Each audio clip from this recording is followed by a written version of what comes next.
കുടുംബജീവിതത്തെക്കുറിച്ച്, വൈവാഹിക ജീവിതത്തെക്കുറിച്ചൊക്കെ വളരെ വ്യക്തമായി തന്നെ വിശ്വാസികളായ നമുക്ക് വളരെ വലിയ നിർദ്ദേശം നൽകിയിട്ടുണ്ട്. ആ നിർദ്ദേശത്തിന്റെ അടിസ്ഥാനത്തിലാണ് നമുക്കറിയാം, അള്ളാഹുവിന്റെ കൽപ്പന പ്രകാരം നമ്മൾ നിർവഹിക്കുന്ന ഒരു മഹത്തായ ഇടപാടാണ് ഈ നിക്കാഹ്. ഇരു കുടുംബങ്ങൾ നമ്മൾ ഇന്നവരെ കാണാനും സംസാരിക്കാനും ഒന്നും അനുവദിക്കപ്പെടാത്ത രണ്ട് വ്യക്തികൾ തമ്മിൽ ഈ ഇടപാട് നടത്തലോടുകൂടെ അവർക്ക് സംസാരിക്കാനും അവർക്ക് കാണാനും അല്ലാഹു സുബ്ഹാനഹു വ തആല അനുവദിക്കപ്പെട്ട രീതിയിലൊക്കെ എല്ലാ പ്രവർത്തനങ്ങളും ചെയ്യാനുമുള്ള ഒരു അനുമതി ഈ നിക്കാഹ് കർമ്മത്തിലൂടെ ലഭിക്കുകയാണ്. കുടുംബജീവിതം വളരെ ധന്യമായി കൊണ്ട് സന്തോഷത്തോടുകൂടെ മുന്നോട്ട് പോകണമെങ്കിൽ ഇസ്ലാം വളരെ വ്യക്തമായി തന്നെ ഒരുപാട് മാർഗനിർദ്ദേശങ്ങൾ നൽകിയിട്ടുണ്ട്. ഞാൻ ദീർഘിപ്പിച്ചൊന്നും പറയുന്നില്ല. നമ്മൾ മനസ്സിലാക്കേണ്ടത്, നമ്മുടെ കുടുംബജീവിതത്തിൽ ഈ ഇരു കുടുംബങ്ങൾ ഒന്നാകുമ്പോൾ, ഇരു വ്യക്തികൾ ഒന്നാകുമ്പോൾ അവരൊരുപാട് വിട്ടുവീഴ്ചകളും അഡ്ജസ്റ്റ്മെന്റുകളൊക്കെ ചെയ്തുകൊണ്ട് വേണം ജീവിതം മുന്നോട്ട് കൊണ്ടുപോകാൻ. അപ്പോഴാണ് അവരുടെ ജീവിതത്തിൽ സന്തോഷവും സമാധാനവും അവരുടെ കുടുംബത്തിൽ വളരെ വളരെ സന്തോഷകരമായ ഒരു അന്തരീക്ഷം അവർക്ക് സൃഷ്ടിക്കാൻ കഴിയുക. മഹാനായ അലി റളിയല്ലാഹു തആല അൻഹു ഫാത്തിമ ബീവി റളിയല്ലാഹു തആല അൻഹയെ വിവാഹം കഴിക്കുമ്പോൾ ആ വിവാഹശേഷം അവരങ്ങനെ മനോഹരമായ ജീവിതം നടത്തിക്കൊണ്ടിരിക്കുകയാണ്. ആ ജീവിതത്തിൽ ഫാത്തിമ ബീവി ഗർഭിണിയാകുകയാണ്. ഗർഭിണിയാകുമ്പോൾ ആ ഗർഭം ഉണ്ടാകുമ്പോൾ നമുക്കറിയാം, നമ്മുടെ സ്ത്രീകൾക്കൊക്കെ ഒരുപാട് ഭക്ഷിക്കാൻ പല കാര്യങ്ങളോടും പ്രത്യേകമായ ആഗ്രഹമുണ്ടാകും. നമുക്കറിയാം, നമ്മുടെ ഭാര്യമാർക്കൊക്കെ ആ ആഗ്രഹം പലപ്പോഴും പലതും ഉണ്ടാകാം. ആ സമയത്ത് ഫാത്തിമ ബീവി റളിയല്ലാഹു തആല അൻഹ അലി റളിയല്ലാഹു അൻഹുവിനോട് പറഞ്ഞത്, വളരെ ഏറ്റവും ടേസ്റ്റുള്ള ഈത്തപ്പഴമാണ് അവർക്ക് ഭക്ഷിക്കാൻ വേണ്ടി മഹദി ചോദിക്കുന്നത്, അവർക്ക് ആഗ്രഹം അറിയിക്കുന്നത്. മഹദി ആഗ്രഹം പറയുമ്പോൾ അലി റളിയല്ലാഹു തആല അൻഹു വാങ്ങാൻ വേണ്ടി പുറത്തുപോയി. അങ്ങനെ അത് തേടിപ്പിടിച്ച് അത് കിട്ടാൻ വളരെ പ്രയാസമുള്ള, അത്ര മാത്രം മാധുര്യമുള്ള ഈത്തപ്പഴമായിരുന്നു. അത് തേടിപ്പിടിച്ച് വാങ്ങി കൊണ്ടുവരികയാണ്.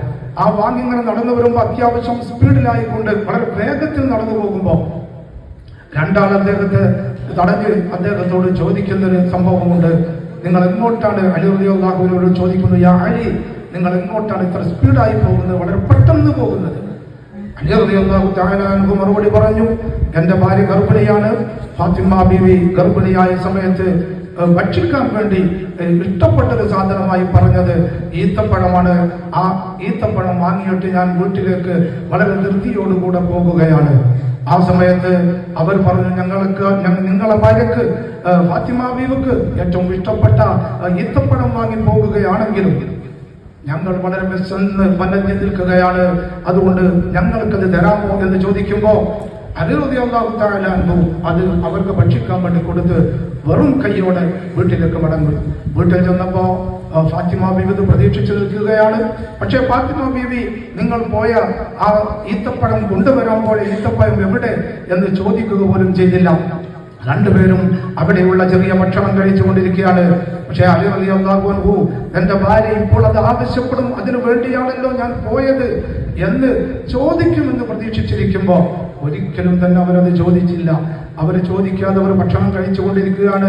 ആ സമയത്ത് അലി റളിയല്ലാഹു തആല അൻഹു ഫാത്തിമ ബീവിയോട് ചോദിച്ചു, നീ എന്തുകൊണ്ടാണ് ഞാൻ പോയ കാര്യം, നീ ആഗ്രഹം പ്രകടിപ്പിച്ച ഈത്തപ്പഴം വാങ്ങാനാണല്ലോ ഞാൻ പോയത്, എന്തുകൊണ്ട് നിങ്ങളത് എന്ത് ആ സാധനം എവിടെ എന്ന് ചോദിക്കാത്തത് എന്തുകൊണ്ട് എന്ന് അലി റളിയല്ലാഹു തആല അൻഹു ഫാത്തിമ ബീവിയോട് ചോദിക്കാം.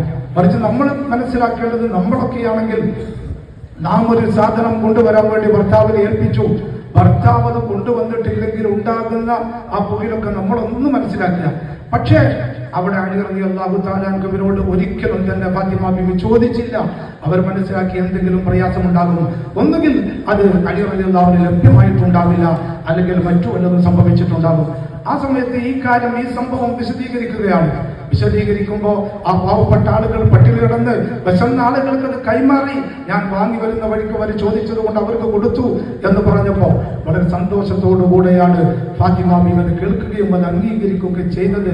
നാം മനസ്സിലാക്കുക, നമ്മുടെ ജീവിതത്തിലും ഒരുപാട് അഡ്ജസ്റ്റ്മെന്റുകൾ ഉണ്ടാകുമ്പോഴാണ് രണ്ടുപേരും ആ ജീവിതത്തെ ആസ്വദിച്ചുകൊണ്ട് വളരെ മനോഹരമായി മുന്നോട്ട് കൊണ്ടുപോകാൻ കഴിയുക എന്ന് നമ്മളൊക്കെ മനസ്സിലാക്കുക. അല്ലാഹു സുബ്ഹാനഹു വ തആല രീതിയിൽ തന്നെ വളരെ നല്ല രീതിയിൽ സന്തോഷത്തോടുകൂടെയുള്ള ഒരു കുടുംബ ജീവിതം ഈ ദമ്പതിമാർക്ക് അല്ലാഹു നൽകട്ടെ എന്ന് പ്രാർത്ഥിക്കുകയാണ്. അവരുടെ ജീവിതത്തിൽ അല്ലാഹു സുബ്ഹാനഹു വ തആല എല്ലാ സലാമത്തും അല്ലാഹു സുബ്ഹാനഹു വ തആല നൽകി അനുഗ്രഹിക്കുമാറാവട്ടെ. അല്ലാഹുവും അവന്റെ